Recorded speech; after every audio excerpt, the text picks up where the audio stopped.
regime and give power back to the business committee.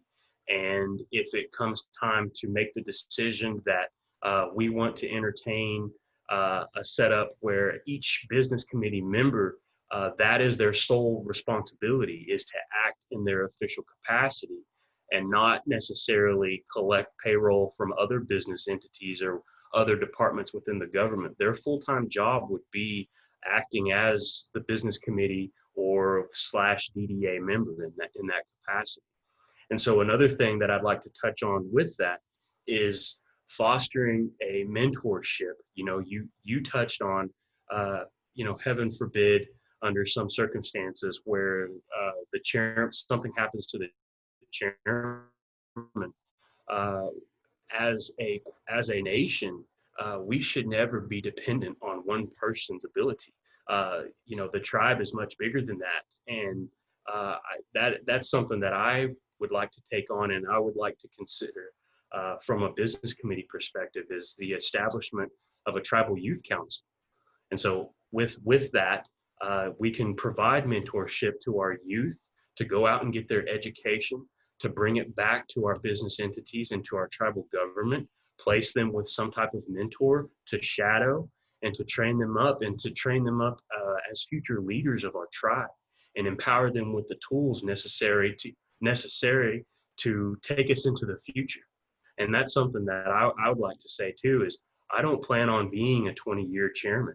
I want to get in there and I want to fix the issues that we have facing us, and I want to fill the gaps in our law and our system. And I want to be able to give that and pass the torch on to the next generation of leaders. But we have to foster that environment, and we have to be able to do that in a way where we encourage our youth and not throw nasty rumors at them or paint them in a certain light that's negative, like that's been done to us. We would never do that. That's not our intention. We're not totalitarian. We're not dictators. We want to foster unification and unity, and we want to spread that throughout our tribe and throughout our community.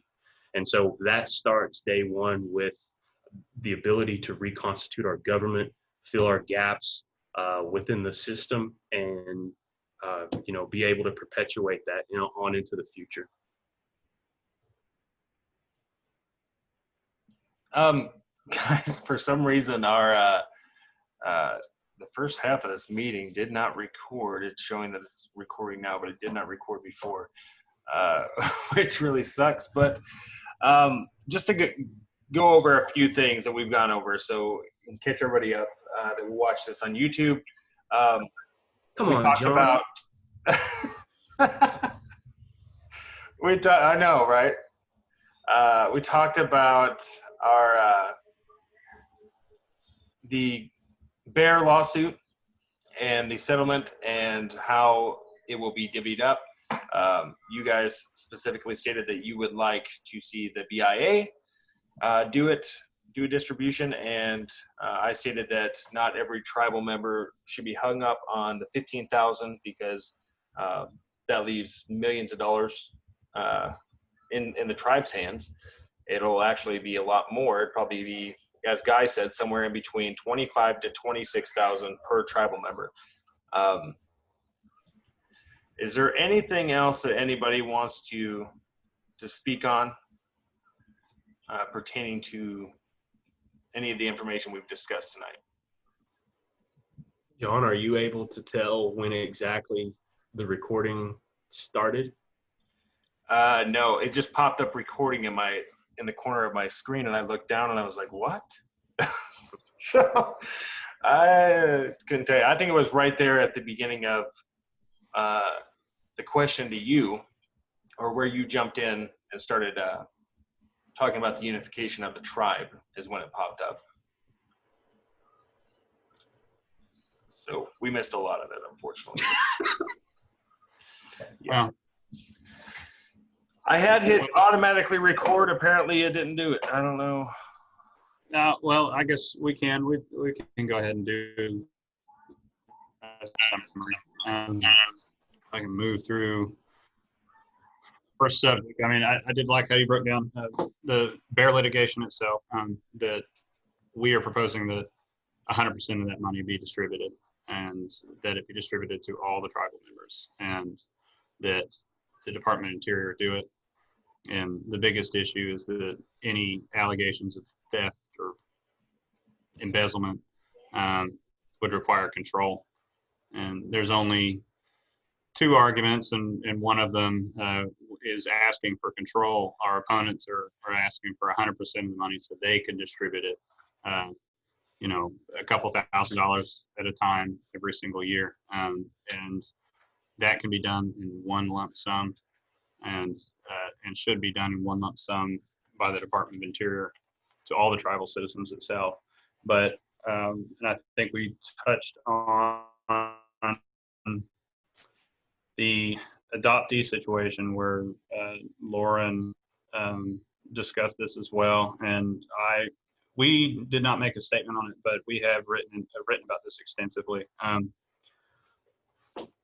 Fear, I think, is really what the issue is that our opponents are not interested in earning people's votes. They're not interested in trying to win people's votes on the merits, but it would seem that their entire platform is built on fear, and that we're going to scare you into voting for us because these two young guys are bigots and they don't like adoptees, and we're going to kick you off the roll.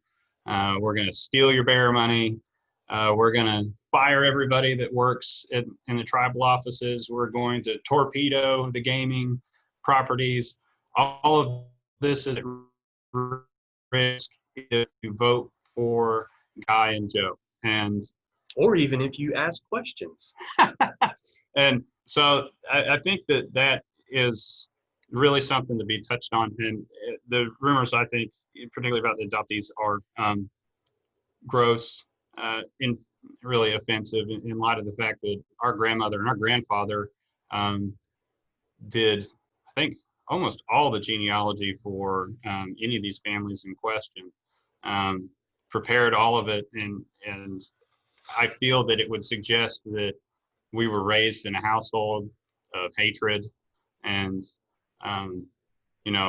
Chairman Barry has leaned on our grandmother and relied on our grandmother for her support, and to claim that she runs her household like that and that she thinks that way about other tribal members, I think is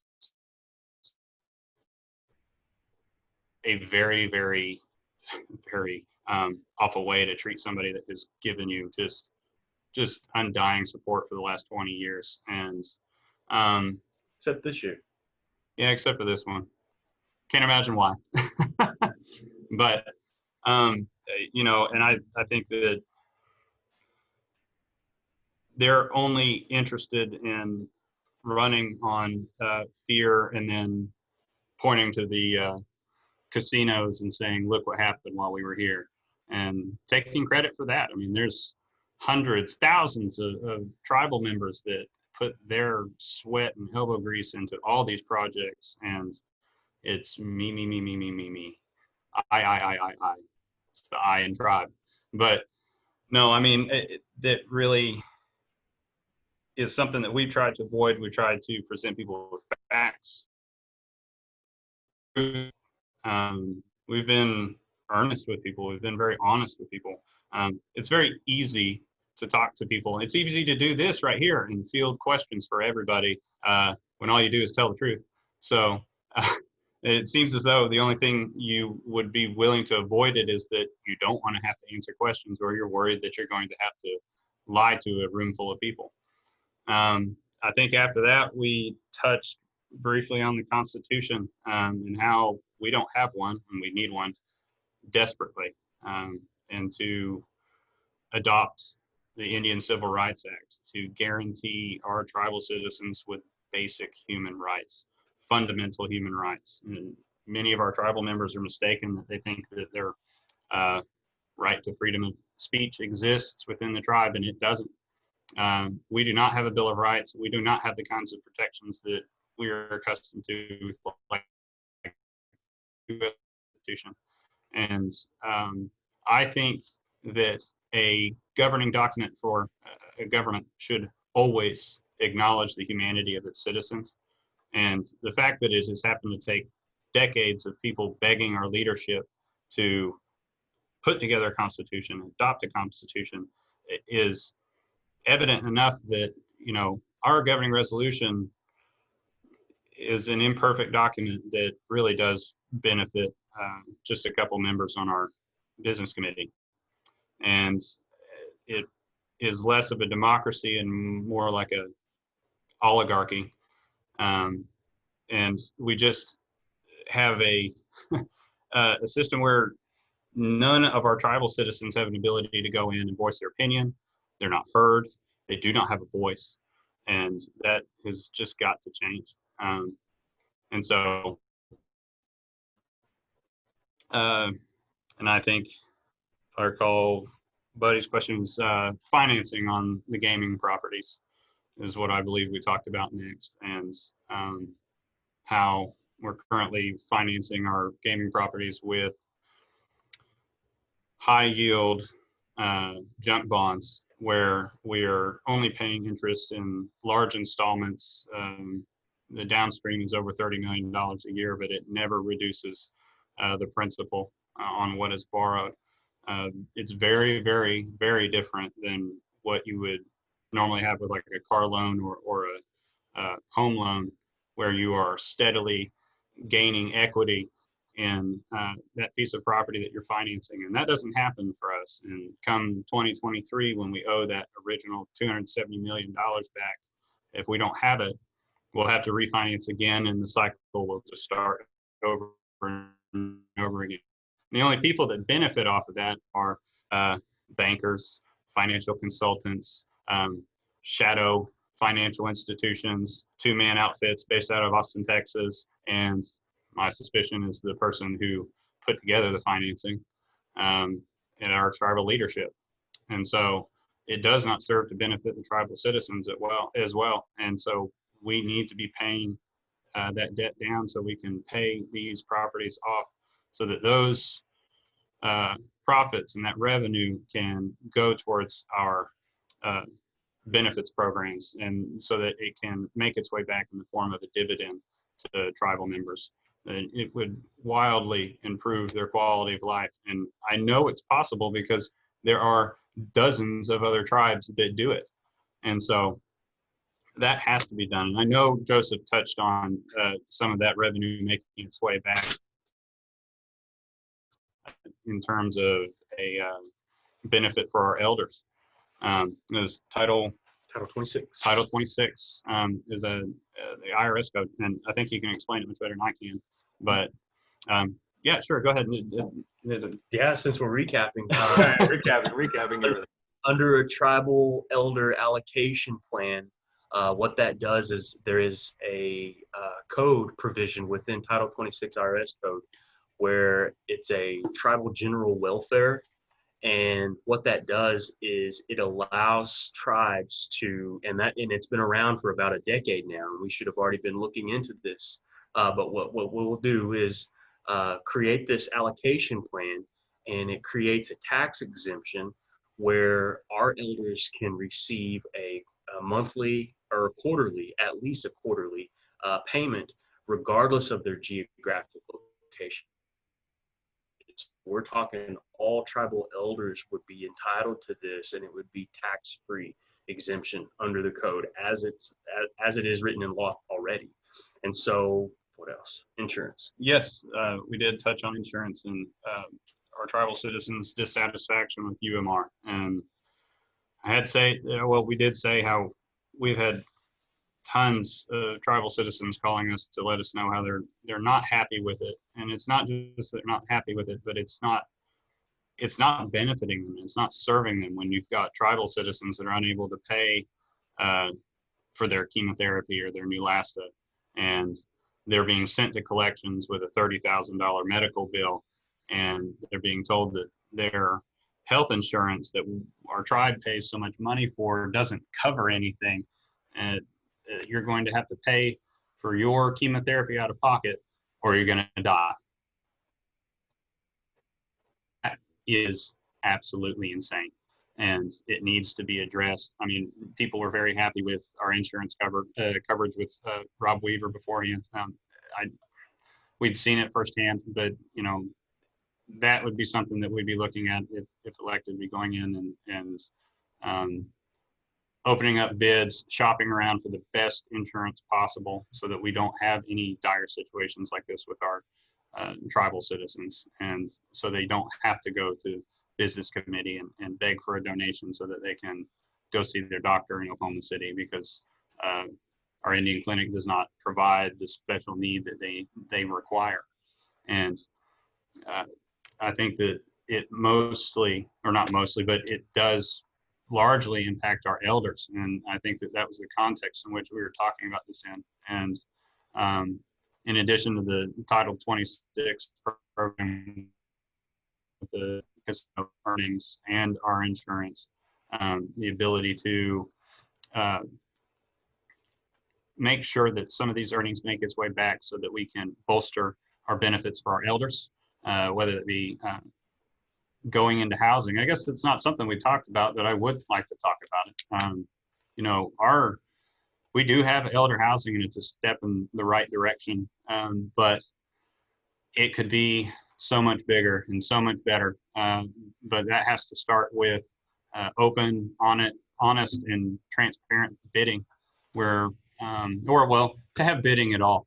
So rather than awarding construction contracts to family members, we have the ability to come in, have full knowledge of how much these construction contracts cost, and being able to build more of these homes. We've got far too many of our elders that are waiting in lines to get into one of these homes. I think another thing to consider is where we're building them. The town of Quapaw itself, if you look back through photos of it in the 1920s, 1930s and stuff, it was a very robust town right on Route 66. And there's no reason why we cannot just be thinking about, don't stop at an elder house and start thinking about it in terms of a community. Why is it that we're not revitalizing downtown Quapaw? Why are we not rebuilding these buildings and restoring it to its original charm, putting in a movie theater and a grocery store that our elders could walk to, so that we have a place that no matter where they go, where they move in the country, they have a place that they really want to come back to, kind of like Pleasantville. That's all totally attainable for us. Instead, right now, we're going through downtown Quapaw, tearing down some of these beautiful old buildings and putting up metal buildings. And I think that we could be thinking more about our community and really, really building it up and bringing it back to its original charm, and doing that for our elders, and grocery store along with that. Yeah. And so, I think, oh gosh, what was the other one? Miss Irons joined us as well, so we could just discuss Good Eagle. Her mother was, according to QIS and their documents, the #1 recipient in Good Eagle, and she has heard nothing from our chairman, from Connor and Winters, and has also reached out to them for explanations on payment with the litigation itself, and has received no word back. They refused to talk to her. And knowing the way that the distribution is, I would never want to coax the money amount out of her, but her mother was wildly undercompensated for what she was actually owed. And unfortunately, she is not an isolated event, and that was something that we really wanted to discuss, or at least approach or deal with whenever we'd be elected, is to bring an audit for the distribution under Good Eagle to make sure that the right amounts were paid to the right people. And it would be our plan to make those tribal members whole as best as we can, and that needs to happen immediately. I told you I've already drafted the resolution for it. lose, it's something that we're going to pursue. And win or lose, we're not going anywhere. So we're going to continue to be a pain in the butt. So. All right. John, So, Yeah. all right. So you don't want to get rid of adoptees. You don't want to. You don't want to steal the bear money. I think another thing that we touched on. I don't know where it started recording. Was where Roman had stated, that if John was in position, or if something happened to John, what would we do? Because he has all this power, and what are we going to do if he suddenly passes and doesn't pass that knowledge on? I think we got a new message here. Let's see. It's from Nikki. She says, quick question. What do you three think about the validity of the counting of votes? You want to answer Roman's question first? We'll do Roman real quick, and then we'll get to that one. No, I agree. Roman had pointed out that we have far too much power and responsibility consolidated with the chairman, and the way that our government is set up. Not enough authority over goings on with the tribe are spread amongst our BC members. General seats are there to make decisions, but on a day-to-day effect with things that are going on within the tribal governance, they do not have as much responsibility as they would need. So like you said, with the passing or abdication of a position as chairman, that leaves us in a very, very sensitive spot, and it should never be that way. But the biggest and best way to address that, like we were talking about earlier, would be a constitution. That would give us the best opportunity to introduce articles within that constitution to spread authority amongst our business committee, to make sure that authority not ever be squarely placed on one person, and also prevents any one person from being able to wield the government like it's a club. And all of that should be avoided. And the best way to do it would to rethink our governing document and to introduce something that has checks, balances, ways to hold our our elected officials responsible much more than we do now. Give power back to the grievance committee, and I guess think more about the BC's authority over our gaming properties as well. Make sure that they can oversee these in a board of directors like capacity, because as it is right now, with the chairman automatically becoming the chairman of the DDA and having 3 members of the business committee sit on the DDA, the feedback that we've gotten from employees at all the gaming properties is that the DDA has far too much involvement in the day-to-day operations of these properties. And that should not be the case. There's far too much opportunity for misappropriation,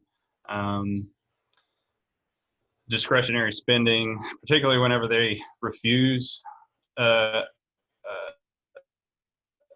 audit, particularly from the majority of the business committee. That all needs to be avoided at all costs.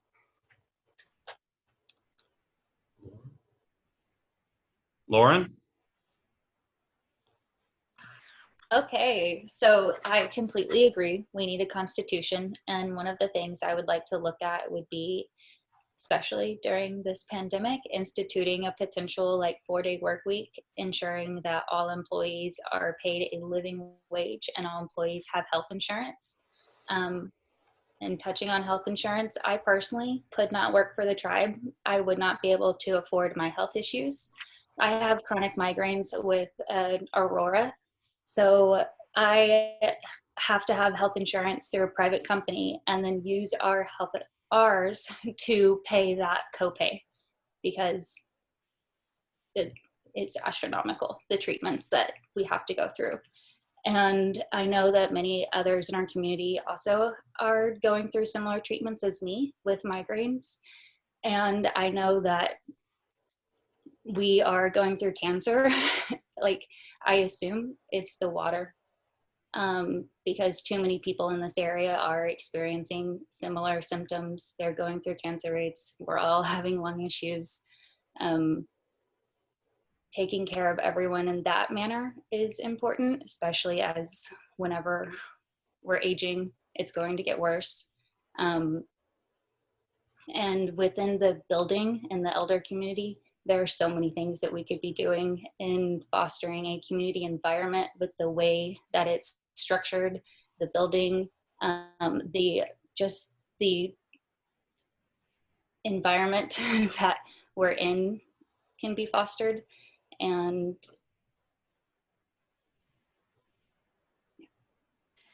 Lauren, you made a really good point earlier about adoptees and how that kind of language is really, hurtful to members of your family. And I kind of wanted to touch on that. What do you think about the groups that have been made recently, whether it's Everything Quapaw, past, present, and future? There's an adoptee group that was created on Facebook. To me, it seems like they're trying to separate you guys to collect your votes that way, as another fear-mongering tactic. What are your thoughts on those extra groups? Within the extra groups, I actually have appreciated the CUSA IMBO groups, as we're more talking about our genealogy and not so much trying to gather someone's vote. And I know that within our tribe, we were supposed to have a genealogy class back in March. So I hope that once all this is cleared up, we'll be able to go to that, and a group like that will not need to be necessary. As far as the other one, I don't see the point of it. And a lot of the people within those groups are actually the ones that I've seen talk about us being adopted. I've not seen Joseph and Guy say that we should be adopted or we should be kicked off the rolls. It's very hurtful to my family to have to sit here and listen to people say that we're adopted. It's not just me, it would be my aunts and uncles, grandparents, and everyone before me that you're saying should not belong within the tribe. And if we're talking about kinship, blood quantum is not how we define our kinship, and it is not the way we define our genealogy within the tribe. That's some great points. We've got the message board is blowing up real quick. Let's go ahead and go to Nikki's question. Yes. She said, what do you three think about the validity of the counting of votes? So I have heard different theories on the validity of the votes being counted, and it's hard for me to say one way or another. I'd like to think that our each and every tribal election is ran on the up and up, and I know that each individual member of the election committee puts a lot of sweat and energy into making this happen. And I know that every year there are talks of impropriety, how either through the absentee process and the way that it's stored, or even up to the night before the ballot box is opened, the Friday night before. And so I want to say that everything that I know and everything that I've heard is exactly that. It's more hearsay. I don't have any factual evidence that there is impropriety. I have faith and I have hope that we have a fair and open election process. I think moving forward, if we're elected, I would like to implement or at least consider the idea of having a third party election company come in That way, our tribal elections are ran fairly, openly, and honestly, and there's no question of impropriety there. So that's what I have to say about that. Yeah, I think that there's definitely an issue that people have raised in terms of mail-in absentee ballots, the chain of title. You know, when it comes in the mail, the members of the election committee are not there to pull it out of the mailbox. My understanding is that there are several people's hands that it passed through before it gets to a box and it's locked. It's got 3 locks on it. Those keys are held by the election committee. Nobody has answered who makes the keys, who distributes the keys, who's responsible for making copies of the keys. And I think these questions are all, like Joseph said, are just going to keep coming up. They're going to always bubble up every single election until we recruit the help of an outside party. There are other tribes that have their absentee ballots mailed into a bank. They are held in the safe. They are never opened up until the day of the election. That there are outside law firms that conduct all of this, which have a oath that they have sworn, and their license to practice law is at jeopardy if they were ever to consider, you know, rigging an election. So I think that there are flaws with our election ordinance and with the way that we run them, that I think that this is really on par for everything else. We need to be doing things to encourage trust amongst our tribal members. And I think we need to be doing things to, you know, assure our tribal members that things are being done appropriately, not just on the election, but whether it be businesses, bonuses, you know, nepotism, who's getting jobs, who's not getting jobs, you know, services, benefits, preferences that should not exist. And, you know, all of that really circles back around to trust. And I don't think unless we create more transparency that we're going to have that kind of trust. I don't think that unless we show more respect for our tribal members that we're going to create that kind of trust. And, you know, I don't think that if we take steps forward to improve, to create accountability and make sure that our system is run in a bulletproof manner at all times, there won't be trust. And this will only continue to happen. And I really do place that on our leadership, and which is the whole reason why we're running. That's something we want to change. I know that change frightens people, but at least we believe in this instance that it's got to happen. Any of the division, any of the infighting that we see now has, I mean, look through Facebook. I mean, our opponents call it hate-filled, but the subject of every tense conversation is always centered around some lack of information, lack of disclosure, lack of transparency, and calling somebody a liar, calling them a hater, and greedy. And that's what all of that hate centers around. That power is totally in the hands of our leadership. They could make all of that available, all of it being disclosed. Those kinds of conversations would dissipate. I mean, look at the other conversations that happen within social media on it as well.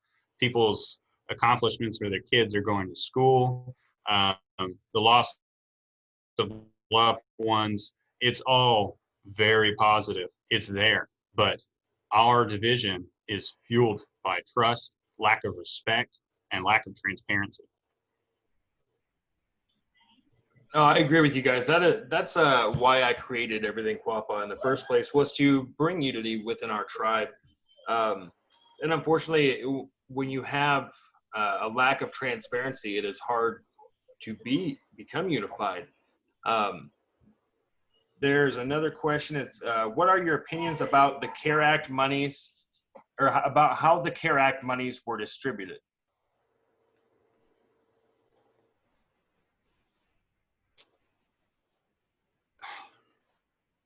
I wrote about this in my last mailer, my last letter to people. I do feel that this election has had some effect on what has happened with our CARES Act money. I think that if you look to the May 18th Business Committee meeting, the discussion of what to do with the funds that they had had for about a month at that point in time, other tribes were moving forward with a per cap payment to their tribal citizens to help them that had been furloughed, had issues with work. That was being discussed by the business committee, and it is my opinion that the majority of the business committee was in favor of a per cap payment, with the exception of my opponent. Lloyd did mention that he was not in favor of it, and then Chairman Barry, actually audibly, he voiced that he did not want to do a per cap payment. Actually, the word for word was, "I don't want to do that. I want to keep it." And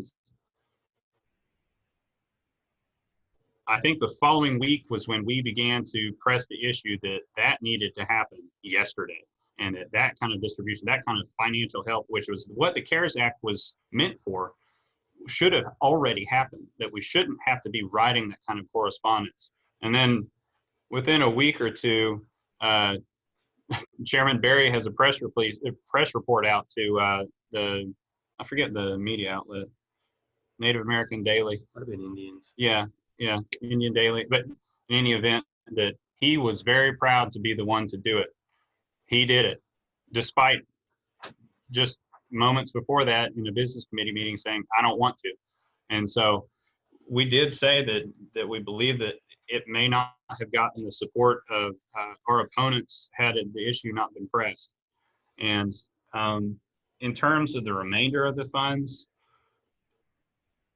I think there's a lot of stuff that can be done. I know that this is a big issue for Joseph, and seeing what is being done over Cherokee Nation or Osage Nation in terms of boosting up bandwidth, putting more money towards food security for tribal members, looking at buying testing machines. And I know that Cali has said that they have looked at a machine, and I really hope that they buy it for rapid testing.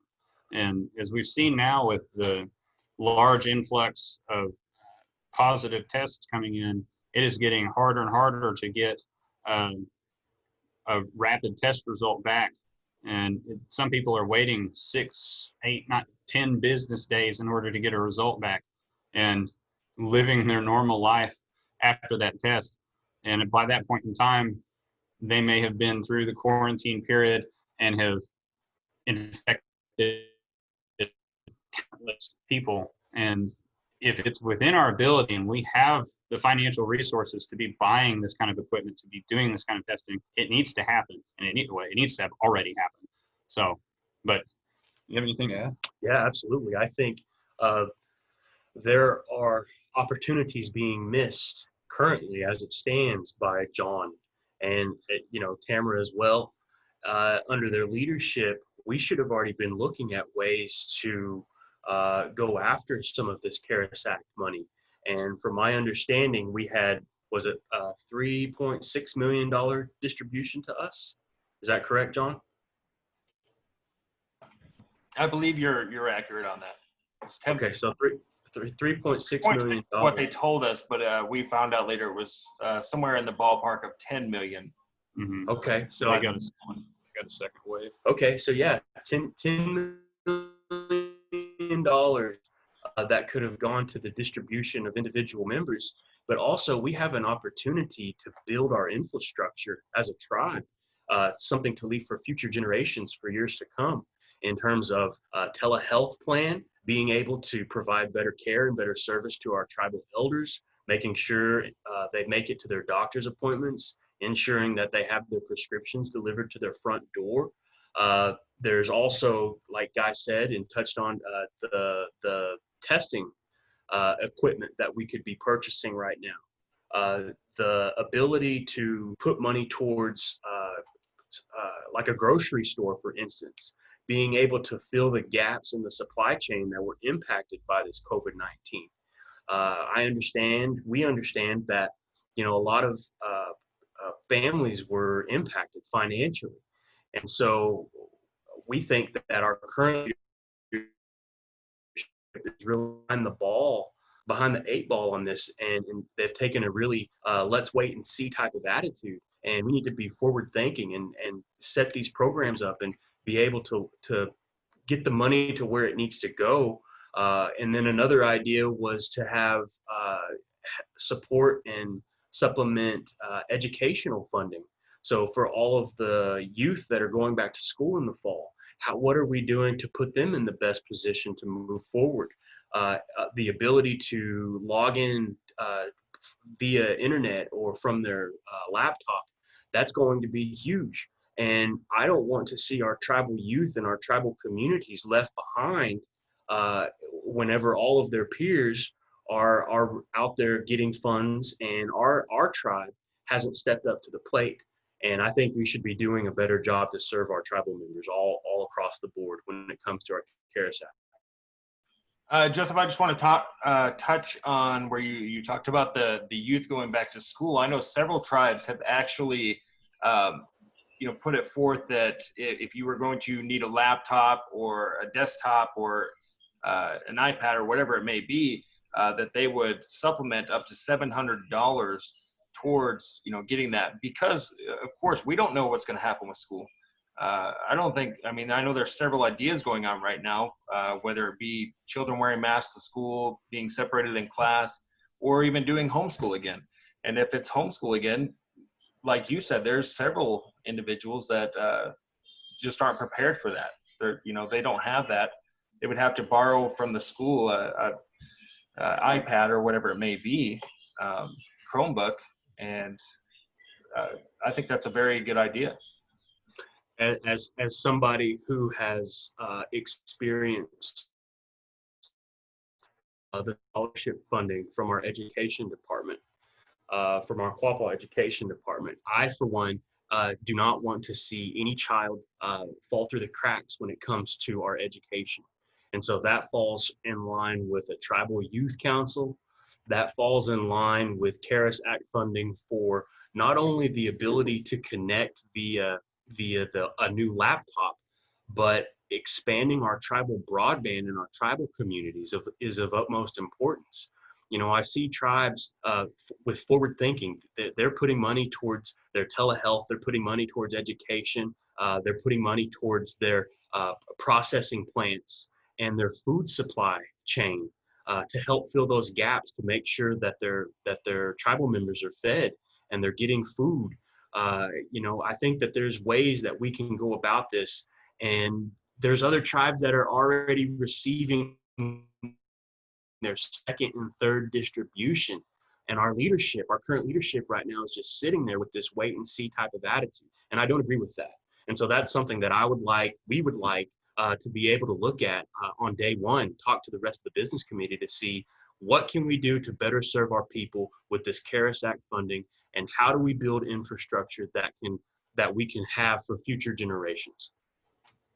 Lauren, what do you think about a second wave of distribution, or doing some of the ideas that Joseph and Guy have talked about for the CARES Act? We'll need to continue spending the money we have to get that second distribution, but I agree there are so many more things that we could be doing for our tribal members. The Abbott machine, ensuring that we have our broadband and technology for that. And I would say it's not only the youth that need the tribal help with technology, it is also our elders that could use that.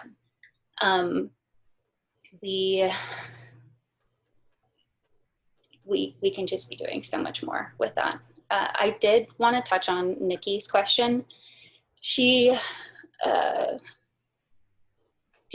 we think the allegations that Callie is working towards her own gain and not for the tribes? I don't think that she's working towards her own gain. I feel like those allegations are just a deflection of the current leadership. And I do want to touch on, we have a chair and a vice chair. They should have the ability to determine if they are going to be referred to man, woman, or person. And to sit there in the meeting and misgender her as chairman and person after she has specifically stated that she is chairwoman is unacceptable for leadership, in my opinion. That is not the type of environment any of us need to be in. And it is not the type of environment that our leadership should portray. Yeah, I want to echo what Lauren has to say, and to be, I think what I've seen with Callie in her leadership is she has displayed and she has demonstrated that she has a heart for the people. And I commend her for her efforts for trying to keep all tribal members in the know of what's going on. It seems like, again, with COVID-19, our business committee under the leadership of John Barry has started doing things behind closed doors, and it's in closed forums that aren't open to all tribal members. And I think that's something that needs to stop as well. But getting back to the question of Callie working towards her own gain and not for the tribes, I think that is incorrect. I think that Callie is doing everything she can within her power to let the people know what's actually happening. You know, the resolution that she brought forward requesting the forensic audit on the DDA, you know, I think that was properly brought forward. I think that the chairman disrespecting the entire business committee and trying to steamroll them in a business committee meeting by tabling a resolution without even taking it to a vote, I think that was improper and a serious misapplication of Robert's Rules of Order, and therefore a serious contradiction of our governing resolution. And I do not like. I think it was egregious to send out his last mailer depicting a stream of urination coming from our tribal chairwoman.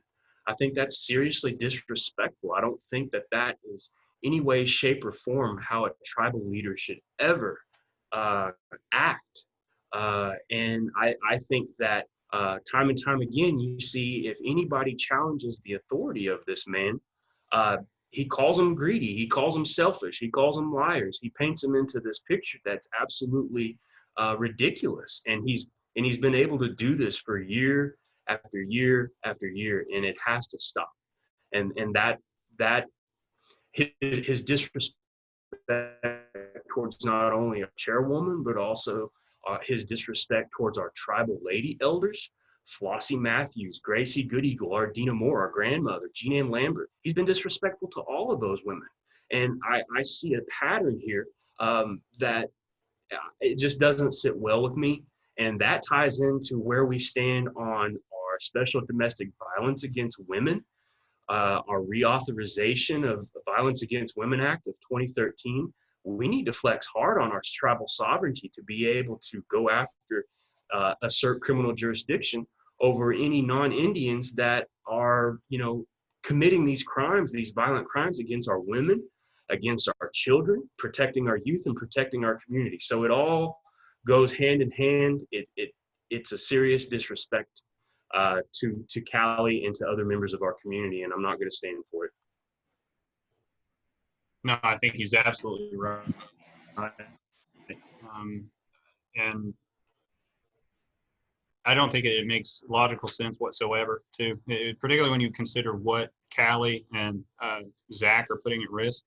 They are tribal employees outside of their position on the BC. Zach's supervisor is Tamara's husband. Callie is answerable to a couple of members that are sitting on the DDA as well.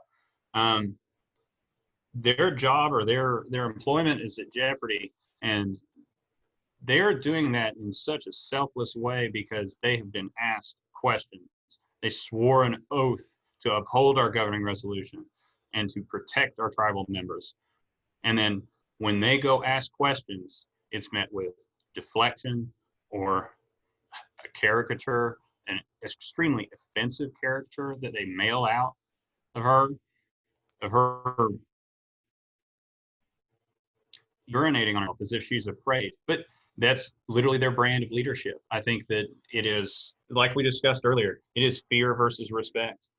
And if they feel that they can intimidate the vice chair, second in command on the BC, what do they think about the tribal employees? What do they think about the tribal members? If they don't respect the second command on the business committee and the other business committee members, I can't see that respect being continued on to other members of the general council. So that's really what we're talking about, is fear versus respect. Thank you. I appreciate both of your comments. It's devastating whenever you see somebody who's standing up for your rights be treated so disdainly by the person who's also supposed to be standing up for your rights. So I wasn't quite sure how, with his last comment saying that, you know, she was doing it for gain, oh, she's getting something out of it. I wanted to clear that out. I wanted to make sure that, you know, you two are not anything to do with it. No, absolutely not. Again, thank you so much. Thank you. Thank you. Josh Ray has a question. He says, are we able to have term limits set? If we put in a constitution, and term limits is exactly what we're in favor of. I mean, we've talked about, I think it was the first Zoom meeting that we conducted, but that's a big issue. I think that when you have a leader, particularly in a government, when they don't pay for progress out of their own pocket, eventually over time, they see the things that are accomplished on their watch and they gain this false sense of ownership. Kind of like what we're seeing with our leadership now. You know, that's my casino. And I built this meat processing factory, and I put together this herd of cattle and bison, and I built that casino in Arkansas. I made it happen. It's mine. And so that is something that inevitably will happen if you allow people to sit in these positions of power for too long. There are individuals that come in that will do great things, and we won't have them long enough. But I think that is well worth the sacrifice if we're going to prevent ourselves from being in a situation like what we're in right now. Yeah, and I echo that same thought, along that same thought process. The only way that we're going to have the ability to set these term limits for each elected official is whenever we reconstitute and establish our Constitution with those proper checks and balances and with the proper transparency. And so that, again, that's something day one that we're looking at. The ability to create either a constitutional committee or a constitutional convention, and then with the thought or possibility of implementing a new constitution in the new year. We're serious about this. We want to be able to put those safeguards in place, and that definitely includes term limits for all elected BC members.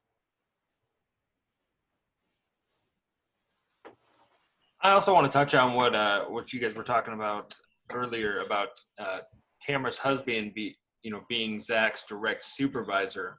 You also have to think that Tamara's two son-in-laws and Tamara's daughter work, right there with Zach. So to me, he's in a very precarious position, and it puts us in a precarious position because we have to have our BC members decide on if they want to do the right thing, or and potentially lose their job or just keep quiet.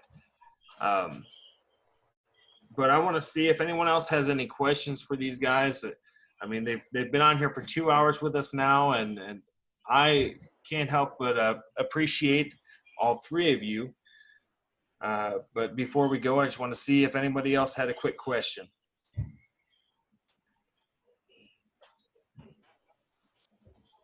John, I have a question for every individual on here this evening, Just tell me they're waiting. if you don't mind. Oh, I think Buddy's got a question. Okay. I have a quick comment.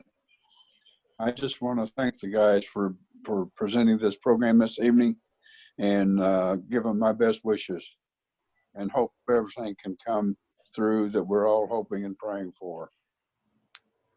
Thank you. Thank you, buddy. Thank you, and thank you for the prayers. You were saying, Joe, you had a question for everybody that's on here. Yeah, I'd just like a quick show of hands or input. How many of you were able to bid on the heifers that were sold through our Quapaw Cattle Company? There were a group of heifers that were sold, and I don't know whether it was market value or not, but I'm curious if any of you were allowed to bid on these heifers through our Quapaw Cattle Company. I highly doubt anybody was able to bid on those. I know I wasn't. Yeah, I wasn't either.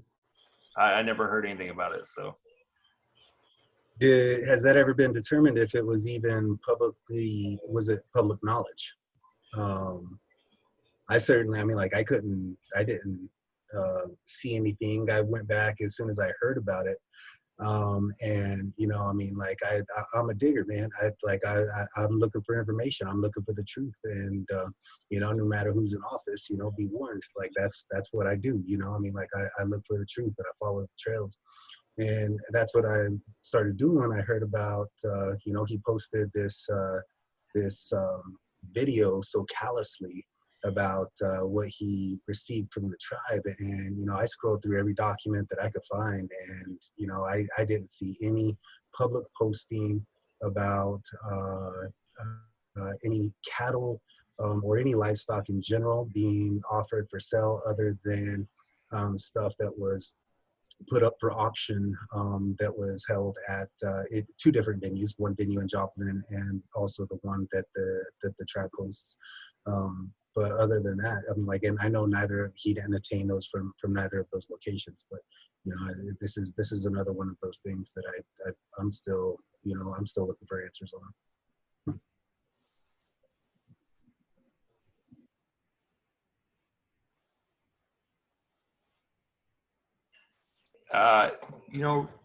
Roman, I think you have a really good point. There's a lot of things. There's a lot of services that the tribe even has that, unfortunately, members don't know about until the funds are all used up. For years, social services had a program that allowed you to get work boots or new tires for your car, or even a battery, whatever it may be. But it seemed like as soon as enough people heard about it and tried to use it, it was gone. So this leads right back to the transparency thing that we've discussed throughout this entire engagement. And yeah, I've never heard anything on the cattle. And I've never been able to dig in the dumpsters at Downstream either, though. So. And if he was digging through the dumpsters out back of Downstream Casino, what does that say about the excess of overspending? The fact that there's enough materials left over from a project? Who's doing those calculations to make sure that the resources are covered for any type of casino project? That's absurd. I can tell you, as somebody that worked in the warehouse, I know exactly what they mean by digging through the dumpster. So anytime anything that is ordered, they order an overabundance of whatever they need, and it sits in the warehouse until, whether it's employees of the tribe, I've seen Donna Mercer out there, or John Barry, or whoever John Barry sends to get a bed or get whatever they need. They just were told that, hey, they need to come get this, and we pull it out of the warehouse and they come and get it. I mean, that's been years since I've been in the warehouse over there, but that's how it was done. So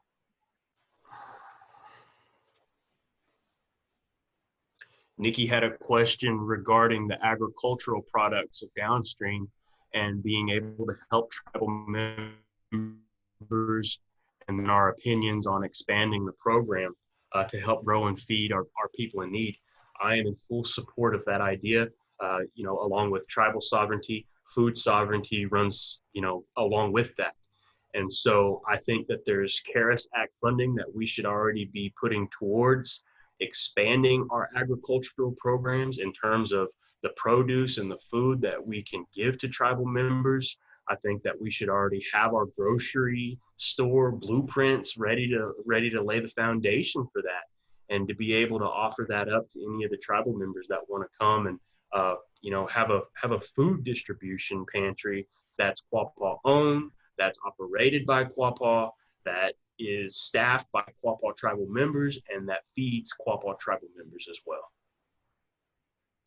To touch into that too, I know that we have 6 greenhouses on the downstream property, but it only feeds into the restaurants there.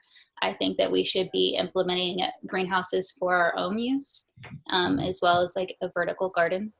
And as far as feeding our tribal members, 100%, like I don't understand, but we donate so much money towards so many beef products and produce towards other food banks. Why aren't we sending these out to members directly, such as like a HelloFresh or other food service option? And I think that that would help in the members that are out of the state, or those that don't have the resources to go to a food bank, or they don't have the time because of their jobs or any of that. And then as far as it going to waste, I think it would be really cool if we implemented a composting system to where we're going to homes and picking up those food scraps and turning it into use for agriculture.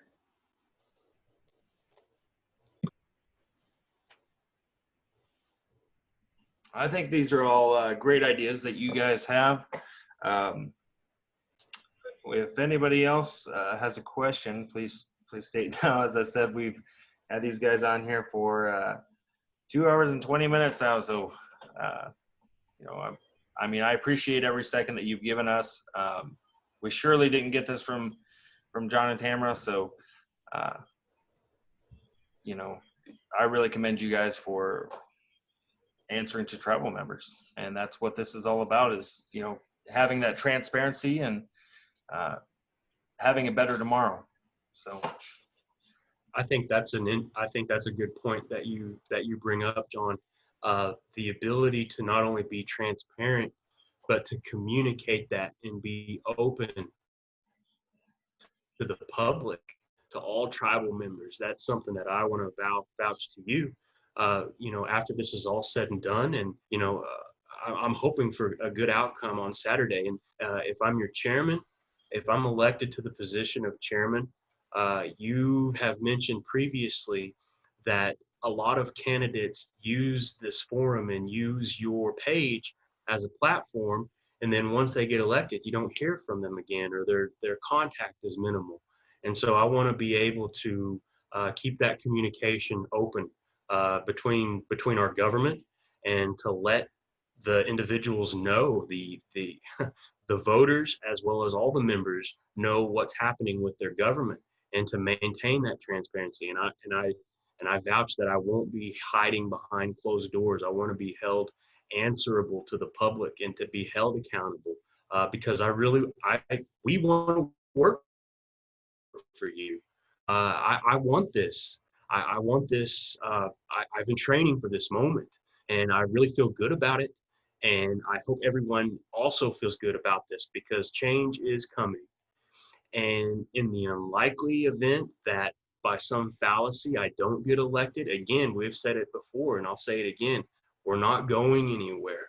We're here for the Quapaw people. And we understand this motto that we're running on: truth, tradition, and transparency. We mean that.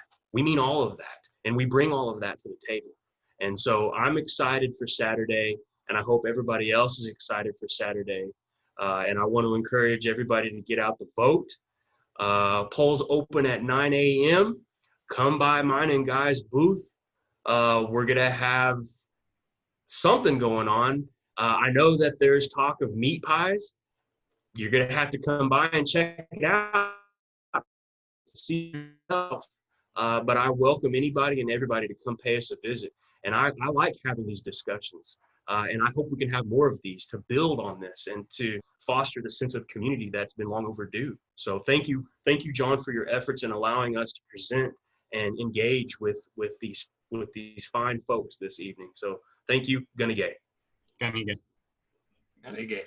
I just want to say real quick, don't threaten me with a good time about meat pies, because I will be there at 10 a.m. and if I don't see meat pies, I will be upset. Hey, All hey right. guys, I don't. Go I ahead. don't want to stretch this out too much longer, but you know, something that that is of interest to every tribal member, you know, is our general counsel. You know, it is like, do you, if you're elected, what do you have any plan on how to conduct a general council, whether it's a Zoom forum, whether it's, you know, any other kind of platform? Is there, because I mean, I just want to know that there's talks and that there's ideas happening, because I like right now we're not, there's nothing, there's no movement, right? No, as best as we can tell, General Council was postponed and probably just till after the election. But our goal would be to immediately take a look at where we're at in terms of cases with COVID. We obviously have our elders that need to be protected, and members of our tribe that have pre-existing conditions that would restrict them from being able to go to general council, but their voices are just as important as everybody else's. And so a platform like this would be ideal if, of course, we're looking at a new wave of infections with this pandemic, but it needs to happen soon. And I think that this kind of goes along with business committee meetings as well, that we have had the technological capability to be live streaming these things for a decade or longer, with a portal available to tribal members to get on and ask questions, raise their concerns, have their voice be heard. But it hasn't happened. And that's something that we're going to look at immediately. It's not cost prohibitive. It's not an expensive process. I mean, look at this. We're able to get people together on this. I mean, and thank you, John, for paying for this and putting this together for all, you know, for everybody. But, you know, Zoom itself, I've seen calls that hold stable with over 500 people on a single call. And there's no reason why the tribe can't be doing something like that. You know, I understand the turnout probably won't be as good if people aren't getting $50 at the door and a meal and have a raffle for a flat screen TV. But, you know, there's serious business that needs to be handled with our tribe. There's serious motions that need to be brought, and everybody's concerns need to be heard. And it doesn't need to just keep getting shoved off until, you know, it seems as though we'll very, very quickly be on a situation where we'll not have a general council for 2020. And that just can't be allowed to happen. So, no, I think we've talked about that very seriously about getting to the drawing board, finding a way to put that together immediately so that we can allow everybody in that forum to get on and talk. I think that could have already happened. I think that was well within our capability to do this summer, particularly for candidates like ourselves to get on and talk, raise, you know, our points, our ideas, our vision for the future. All of that could have been done. Somebody could have figured out how to do it, but we've got quite a bunch of smart individuals working over there at the tribal office, and there's no reason why they couldn't have got together to make that happen. But again, I think that problem starts at leadership. And so that, in addition to, there's all kinds of events that I think that we've had postponed because of this pandemic, and we could be using the exact same attitude, the exact same type of energy and effort to find a way to make them happen. You know, a big one for us was Quapaw Powwow this year. And for those of you that know our family, we are there with bells on every year. And my parents met at Quapaw Powwow 41 years ago. I wouldn't exist if they didn't, you know, if that powwow didn't happen. And so there's got to be a way to do it. And that's why, you know, we went ahead and sponsored our own virtual special. We tried to get a dance competition going because the 148-year tradition, we're just going to let it slip through because there's a lack of effort. That just can't happen, you know. And so not just general counsel, there's all kinds of things that we feel that are being passed over that need to be addressed. And, you know, look, the world is the way it is right now, and we've just got to adapt. And I just don't see the energy being put in for us to adapt to this hardship. So, but thank you. I want to say thank you to everybody that, you know, showed up for this meeting, and I'm sorry that apparently I messed up and didn't get the first half. But, you know, I'm glad that we got to go over everything, and tribal members were able to ask questions. And I think this is a really great thing, you know, what we've done here.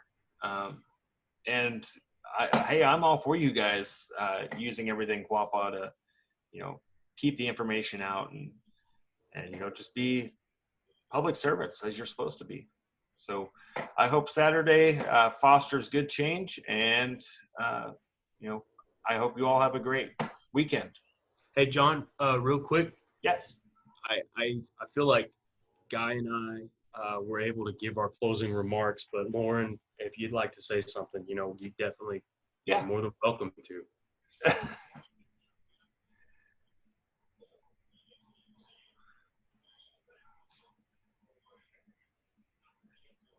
Uh-oh.